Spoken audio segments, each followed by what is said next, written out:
and this was in my first book, about over 90% of all physician visits today are for stress-related illnesses. They have a stress component. Yeah. I'm stressed, I'm anxious, I'm overwhelmed. Because what does that mean? What is it doing? This related to your hormones, your neurotransmitters, the things that are determining what your liver's doing, what your heart's doing, what your body fat's doing. You could overeat your way fat, you can undersleep your way fat, you can under-exercise your way fat, and you can overstress yourself fat as well. And now, most people have issues with all of these things because 115 million Americans are regularly sleep deprived. What are we doing? Again, we're looking for another drug to solve our problems right now. When we are the sickest nation in the history of the world, self-inflicted. Let me be clear, self-inflicted. Right. That's the root. And the system that all of this, that's governing all of this, is sick in and of itself. And unfortunately, you know, again, we have a great medical system, especially for emergency care. But as far as the treatment of our biggest killers, sucks. Everything continues to get worse. Heart disease, cancer, diabetes, Alzheimer's, obesity. Nothing is getting solved because we continue to treat symptoms. Not the root, yeah. With pharmacology and not addressing the issues that cause these things. How many people go in that have Alzheimer's or even early onset? How many people go in and get counseling on sleep? Because now we know that sleep deprivation is correlated with Alzheimer's. Wow. And this is the stuff that's going to continue. Even Alzheimer's also is, in many aspects, is being called type 3 diabetes. So the relationship with insulin in the brain, you have receptors in your brain too, and your body's ability, because your brain runs largely on glucose, and it needs to be able to do that process right. But what happens when insulin resistance happens in your brain? Man, so how often are we getting this kind of education? We're not.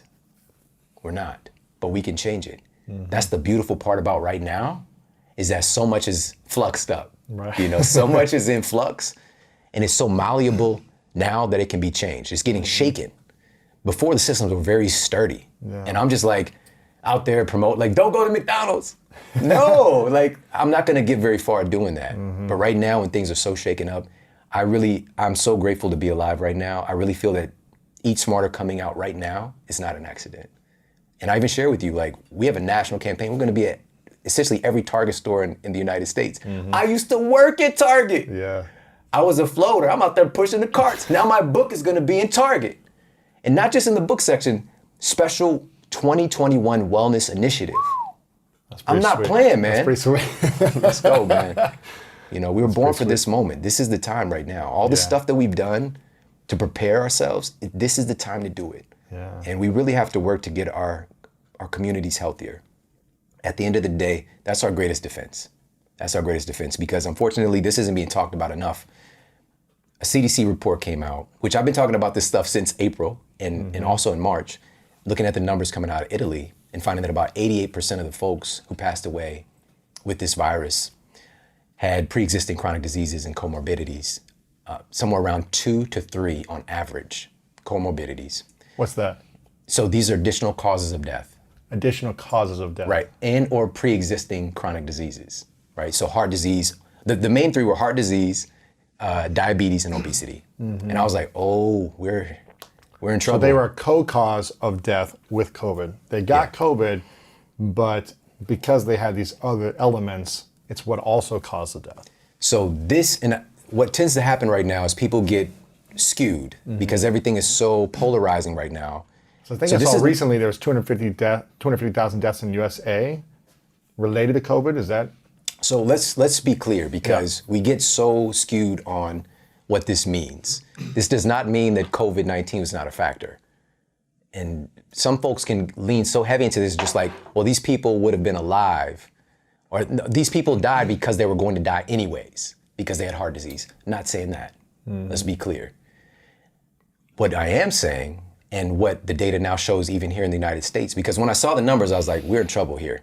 We're the sickest nation in history. Right. And so the CDC report found that 94% of the folks who lost their lives with this virus had an average of 2.6 pre-existing chronic diseases. So would this is only 6% of people didn't quote have a health problem, which They might have had some health problem, but even not. that, Yeah. right? Because these are opportunistic viruses that I talked about earlier. You can be compromised, being sleep deprived, and being overstressed. Right.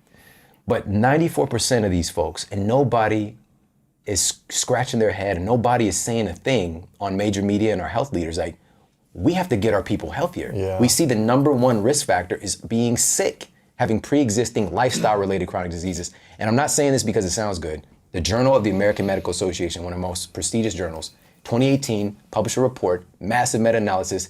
They concluded poor diet is the number one cause of our chronic diseases in America. Wow. Number one. It's right there. It's the root that And we know causes this. so many things. Obesity, heart, diabetes, all these other things. But we're not talking about Alzheimer's. that. Yeah. We're not talking about it. It's the root. We're talking about let's get another drug to treat a symptom. Well, we really need to be talking about how do we get our citizens healthier, you know? And so, in truth, our chronic diseases loaded the gun and COVID pulled the trigger. You know, that's really a good way to look at it. It was setting us up for trouble. And this isn't the last time. This isn't the last time. There's going to be more. Yes, absolutely. This is just, especially if you look at the trend. We've got SARS, we've got MERS. All this stuff is just happening in the last couple of decades. People keep talking about the flu from back in 1918. But it's been pretty quiet. Now, all of a sudden, why? is that? We are more susceptible than we've ever been before. And humans are tinkering with stuff that we've never tinkered with before, messing with our food system, all these genetically modified crops. And, you know, we're, of course, in the lab tinkering with viruses and not really understanding, like, we keep carrying this level of arrogance. Like, we can outsmart a virus. What? Like, how's that working out for us? Right. Just look at the numbers. And we keep blaming people and not the systems that are governing all this stuff. You know, there is absolutely a degree of personal responsibility, but I grew up in a situation I didn't know that there was a choice. I didn't know there was a difference, you know, and I want to make sure we have access. That's one of the things that changed my life is just getting access, getting exposure, and we can provide that for everyone, truly. Yeah. So many things I could go down there, but what I'm hearing you say is going back to the basics with nutrition. And if we could go back to the basics, if you give people one prescription today around types of foods and or types of supplements they should be adding to give themselves the best chance to have a strong immune system, burn the unnecessary fats they don't need, optimize the metabolism, what would you say we should be eating and taking in general? Obviously, each person's unique in different stages of life, but I'm hearing green, leafy greens, a mixture of diversity. Is this a mixture of a diversity of meats, fruits, nuts, oils as well? Okay. Or is it more in the leafy green category? So that's one facet for sure. Another thing, it's so funny. I've been talking about this stuff for years, but now we've got really cutting edge data on this stuff. Another major thing I want everybody to focus on from today forward is their omega-3 fatty acids. A lot of folks have heard of this. Now we have a wonderful study that was just released, and it's highlighted in Eat Smarter, where they're looking at the ratio of omega-3 fatty acids to omega-6 fatty acids in human tissue. The ratio as we evolved was about 3-to-1, omega-6 to omega-3s. And omega-6 are known to be the kind of more pro-inflammatory of the omega-3, of the omega family. Omega-3s are more of anti-inflammatory. But omega-6 are important. They're important for many processes in the body. But when that ratio gets skewed, we see increased inflammation, which inflammation is tied with every hormonal problem you can name. And I talk about that as well. And also inflammation in the brain. And so now that ratio is 20-to-1, 30-to-1 for some people, omega-6s to omega-3s.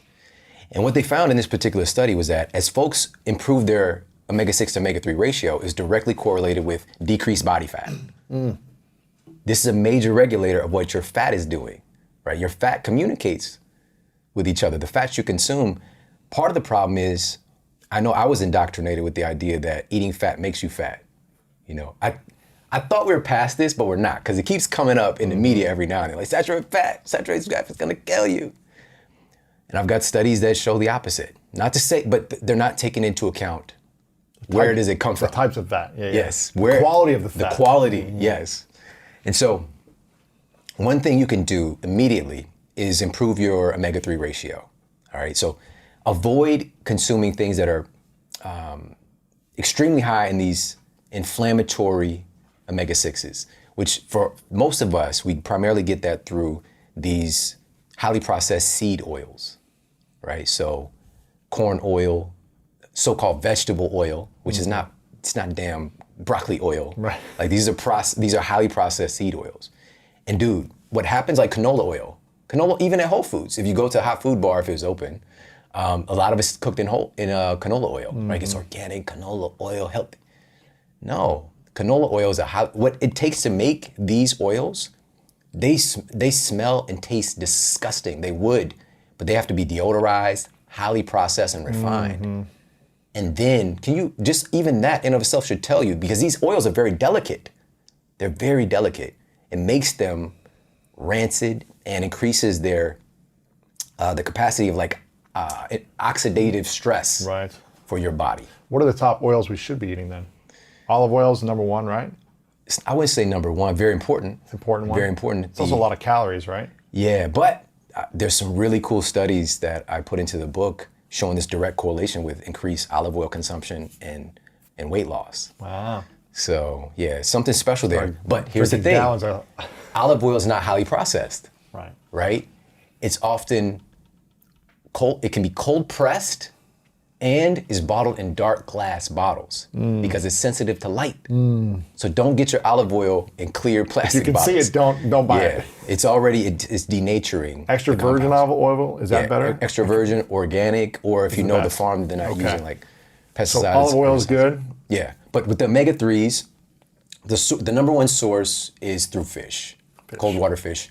Now, some people listen like, I can't do that. I don't mess with the fish. And some people, I've heard this so many times in my years of clinical work that, they're vegetarian. I'm sorry. They say they're vegetarian, but I only eat fish. You're pescatarian.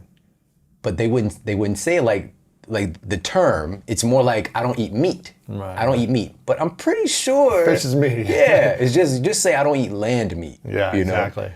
So, but if you don't eat fish, that's okay. There's other ways. However, this is the most dense source that humans have been eating the longest.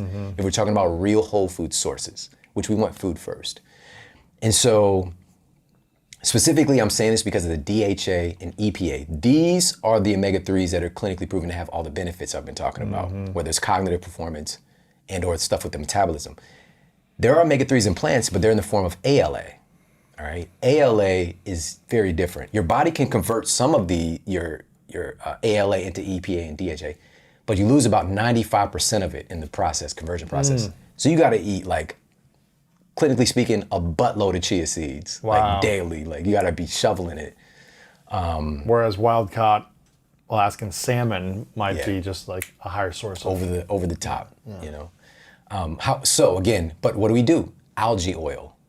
Look for a high quality algae oil. Yeah. It's good for you, huh? Yeah, super high. Cook it or you just drink it? So algae oil would come in capsules, very concentrated sources of algae, or krill oil. So krill is like a microscopic shrimp. So maybe that on your ethics, maybe that is like a more viable source. Yeah. Super high in astaxanthin, which is correlated with longevity and reductions of heart disease and all this stuff.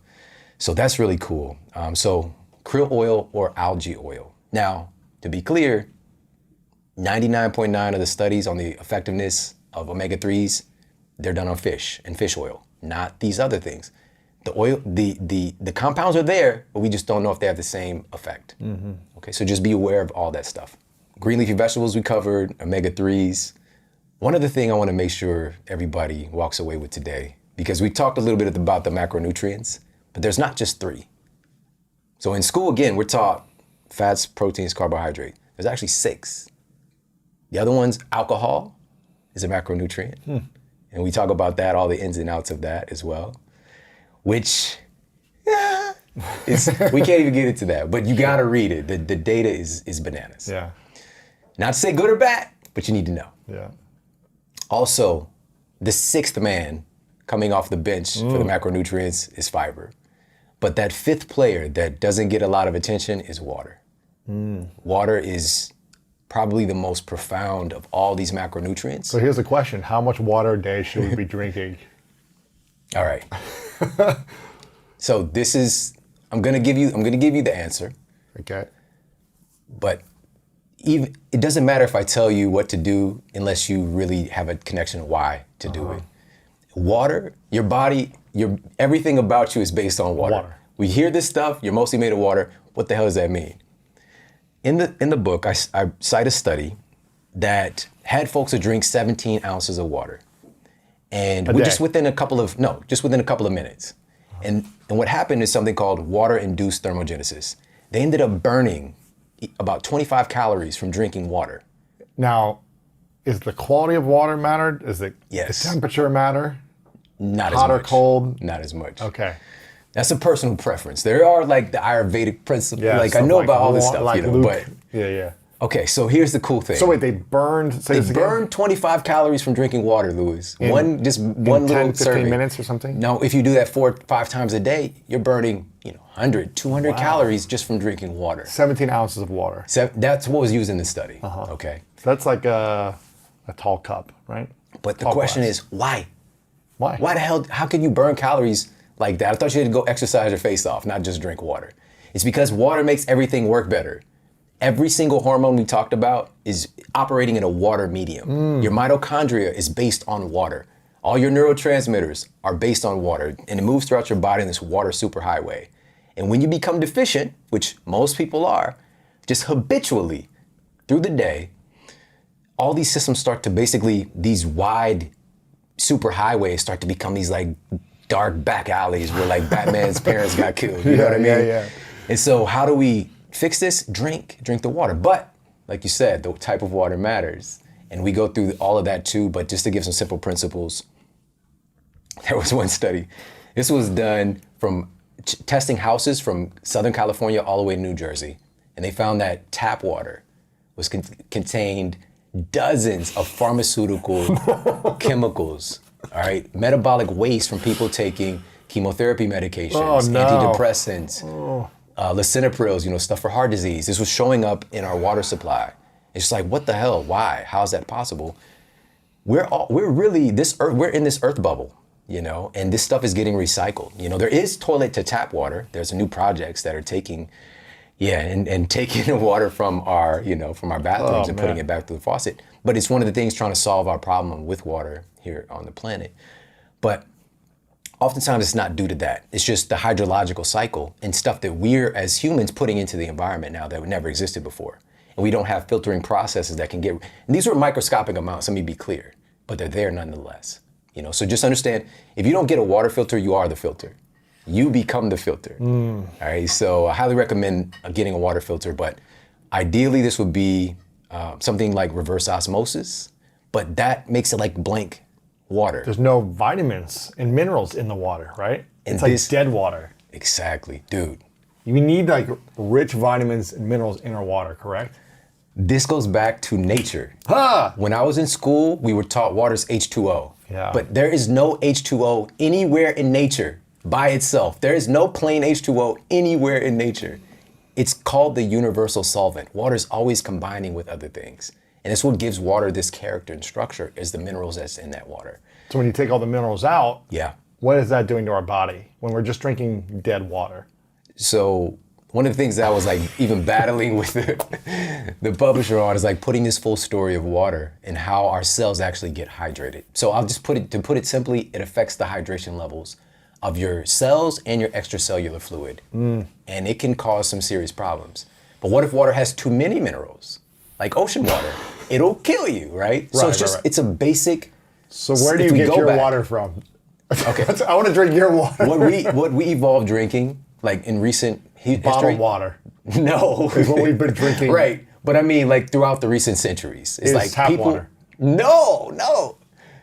People go to where the springs are at. In the wells. I'm talking about recently. Oh, like super recent? Yes. Yeah. But like, we used to go to wells. Humans would set up shop in civilization where the water was at. And dig a well. Yeah, if they they had the technology for that. Yeah. So that's what would determine what we're doing, right? So that's ideal human water is From the spring earth. water. Yes. But now we're getting it from bottled sources, or we're bottling it, and Yeah.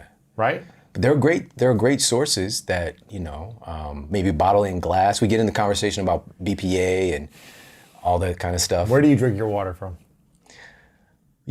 When you came to my house in St. Louis, we lived on a well. We had well water. That's crazy. Right? That's But when we exciting. moved here, very different. So we get spring water delivered, bottled in glass. They'll come, we got like a water dispenser. What's it called? Gonna do advertising for people. Mountain Valley, everybody knows about Mountain Valley Valley. water now. But again, I've been on this for like 20 years. Waking up every day, I'll drink about 20 to 30 ounces of water to start the day. So how much should we drink throughout the whole day? To give people a simple barometer, Yes. the number one marker for you to know how much water to drink is listening to your body. Unfortunately, we're largely disconnected from what our bodies are telling us, all right? So to give people a barometer as just a starting point, take your weight and divide that number in half. And just say if you're 150 pounds, you divide it in half, that's 75. That's the number of ounces that I want you to drink as a baseline. So half your weight. Yeah. in Now, once you ounces. get to 200 pounds and up, just 100 ounces, 100. that's solid. Yeah, because I'm 230 right now, so Yeah. 100 ounces a Yeah, day. yeah, that would be the ideal Gallons? target. Is that a It's not that much. It's really not that much. gallon? How much is in a gallon?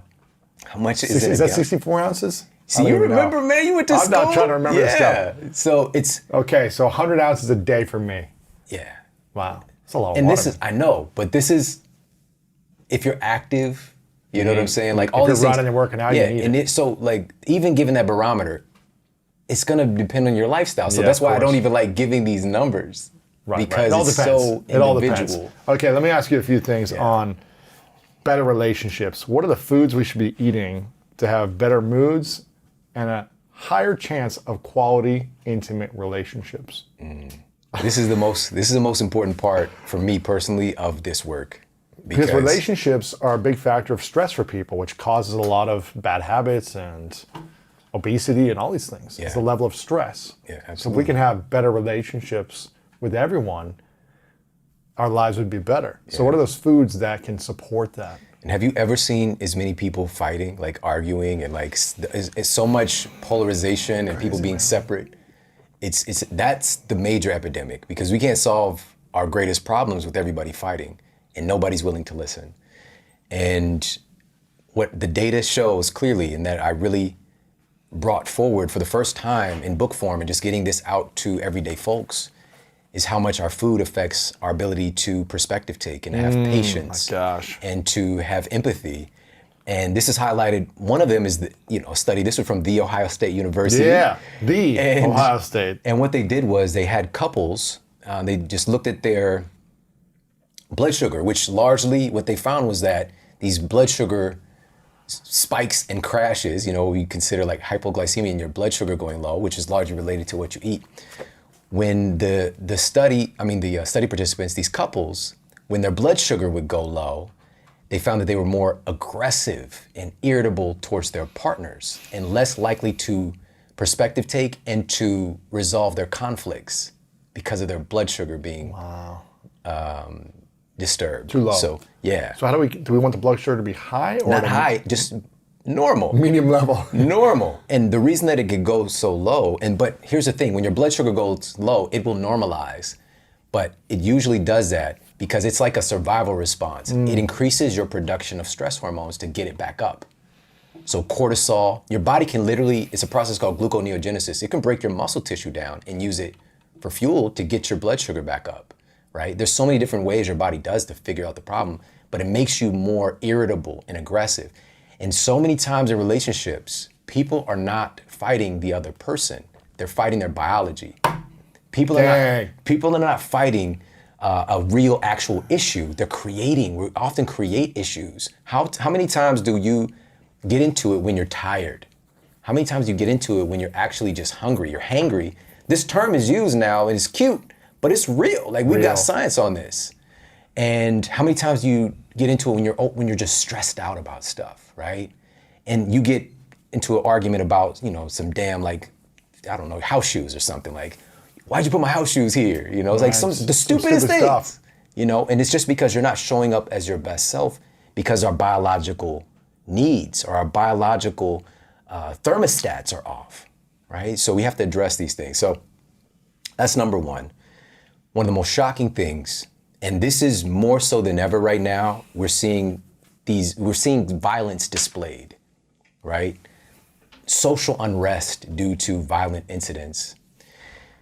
And this is kind of messed up, what I'm about to say. But it's a great community to study because it is a controlled environment. But they took prison inmates and they went to see how nutrition would affect their behavior. Interesting. And so this was Oxford University researchers. And because it's a ward study, it's a controlled environment, they wanted to see if they gave these inmates increased nutrition. So vitamins, minerals, omega-3 fatty acids. Not the crap they're getting every day. They didn't change their Cafeteria. food. That's another study where they changed their food. And the results were even bigger than what I'm about to share with you. But I want to give you the baseline study. So they had a control group who didn't get these additional nutrients, and they had the study group. After they compiled all the data, they found that the prisoners who were getting increased nutrition had a 30% reduction in overall behavioral offenses, and they had almost a 40% reduction in violent offenses. Now, is that because they were just happier they were getting good food? No, this was not the food. Affecting the mood. They had a placebo group. Everybody's taking pills. Wow. They don't even know what they're taking. It's just supplements. That's it. That's why I wanted to share this study first. Supplements only. Right. And just getting them everyone's increased taking nutrition. the same supplement. Right. But one are told, wow. Yeah. 40%, almost a 40% reduction in violent offenses. Wow. By improving the nutrition available in their body. Wow. So food, the nutritional value really affects our mood. Yeah. And it can affect our relationships. This study was so profound. Another set of researchers saw this and there's like, this can't be possible. 40% reduction in violence, no way. So they repeated the study with another set of prisoners. And this was published in the journal Aggressive Behavior, which there's journals for everything. But they found almost the exact same thing happened. We can increase our propensity towards violence by improving our nutrition. And then so studies that were done actually implementing more whole foods saw even better results because food does something else. It does something really special. So with that said, right now in communities that are in conflict, where oftentimes your likelihood, let's be clear, you can have empathy and compassion and patience for someone else when you're not well. It's just harder. So much harder. And when you're stacking all the stresses and sleep deprivation and not working out and you're lacking community and you're doing all these things and stacking it, you're going to explode. Yeah. At some point. Yeah, it's just a matter of time. And just your ability to have patience, your ability to see the other person's point of view, your ability to have compassion and understanding, it's harder to elicit those things, but it's not impossible. What we're experiencing right now, because we know that we are the sickest nation in human history, self-inflicted. A nation of sick people are arguing against other sick people and wondering why nobody's listening. If we can get folks healthier, we can start to have healthier conversations. Wow. It's not that it's impossible if you're not well. It's just harder. And I know some folks are listening, they think, I might not be that healthy, but I know that I'm compassionate and I have empathy. Absolutely. But please understand, it's not just about your perception of who you are. When you're not well, your biology starts to act very different. And we start to see shifts in your brain activity. And your prefrontal cortex that's responsible for decision making and social control and distinguishing between right and wrong starts to go cold. And your amygdala, these more primitive parts of our brain start to take over. And we're just not our best self. So this is my big mission that, I might not say that often, but this is imbued into the pages of the book is let's get our citizens healthier.